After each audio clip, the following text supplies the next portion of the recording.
Saya sekarang mengatakan yang namanya gubah itu berasal dari gereja. Bukan hanya kubah yang berasal dari gereja, Pak Ustadz, yang sebagian dipakai oleh umat-umat muslim. Kubah di atas masjid itu maksudnya. Nah, tapi dalam sebuah sejarah cerita bahwasannya Nabi Muhammad SAW itu pertama kali diketahui nabinya itu oleh seorang pendeta. Karena seorang pendeta ini sedang melakukan perjalanan tanpa sengaja, dia istirahat, berhenti di rumah pamannya Nabi Muhammad SAW. Dan pendeta ini sendiri yang menjelaskan bahwasannya bahwa dia menerima berita bahwasannya keponakanmu Muhammad adalah seorang nabi. Jadi kenabian dari Nabi kita, Nabi Muhammad SAW itu pertama kali diucapkan dari mulut seorang pendeta.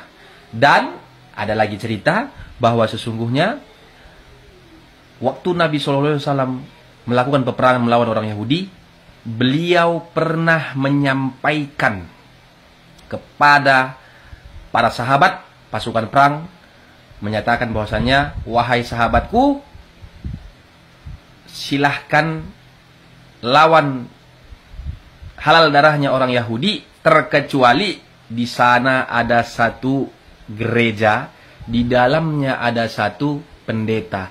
Itu bukan tujuan kita, karena beliau adalah sahabatku. Sahabatku, saudaraku. Jangan ganggu anak kecil, jangan ganggu lansia tua muda, jangan ganggu lansia tua, baik perempuan laki-laki. Jangan ganggu ibu hamil. Itu perintah Nabi ketika melakukan peperangan. Tapi apakah ada Nabi halal darahnya semua orang non muslim? Enggak ada. Enggak ada. Nah, seperti itu. Jadi, saudara, banyak orang-orang sekarang ini terlalu buta matanya melihat saudara-saudara kita non muslim. Terlalu buta gitu. Nah, padahal Nabi Muhammad SAW itu orang yang sangat-sangat baik. Beliau itu sangat bertoleransi. Beliau punya sahabat dari jin. Ada. Beliau punya sahabat dari jin ketika Nabi Muhammad SAW difitnah oleh orang-orang Quraisy dan tidak ada menjadi saksi. Maka ada seorang jin menyerupai manusia membantu Rasulullah SAW agar beliau terselamat dari fitnah. Dan beliau dan Nabi Muhammad SAW mengangkat jin itu, mengislamkan jin itu, dan memberi namanya, dan menjadi salah satu sahabatnya baginda Rasulullah SAW. Begitu baik beliau. Bukan kayak yang sekarang nih. Ini bukan yang dicontoh-contohkan yang sekarang ini, bukan yang dicontohkan Nabi Muhammad itu. Tidak. Dan sedikit saya beritahu juga bahwasannya dahulu Kristen Ortodoks, Katolik, Islam itu di Timur Tengah sana dulunya kita ini adalah satu kesatuan. Artinya Tuhan itu di atas satu, tapi di bawah terbagi jadi tiga, di bumi terbagi jadi tiga. Itulah yang tiap hari didebat-debatkan. Itulah sampai di lift-lift didebatkan, mencari kebenaran, yang Kristenkah yang benar, yang Muslimkah yang benar. Padahal mereka, anak kemarin sore, tidak ada diajarkan dalam agama seperti itu.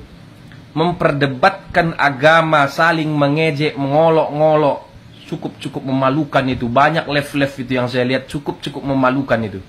Berdebat antara agama, antara Islam dan Kristen, Kristen dengan Islam. Itu tujuannya apa? Manfaatnya apa? Itu kalau kita ketemu live-live seperti itu hanya mempecah belah bangsa ini.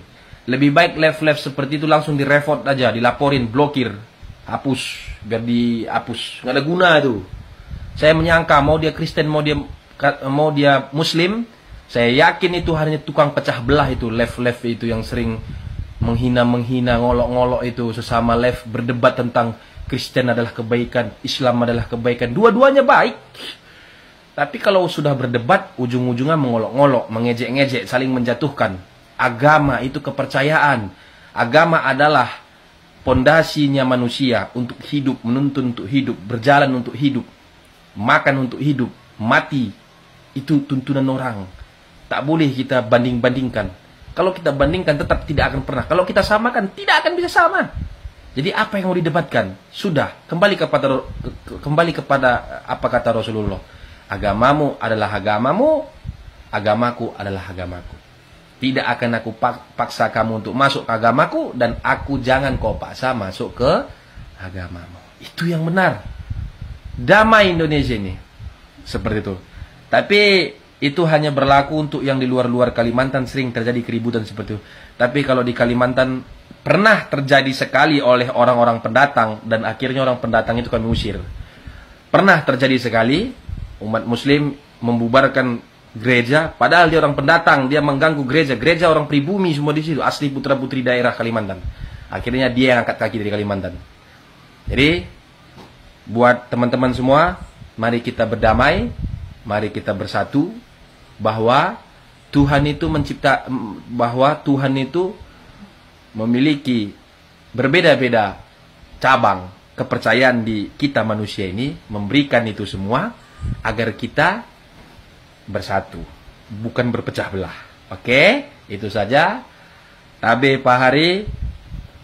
Assalamualaikum warahmatullahi wabarakatuh.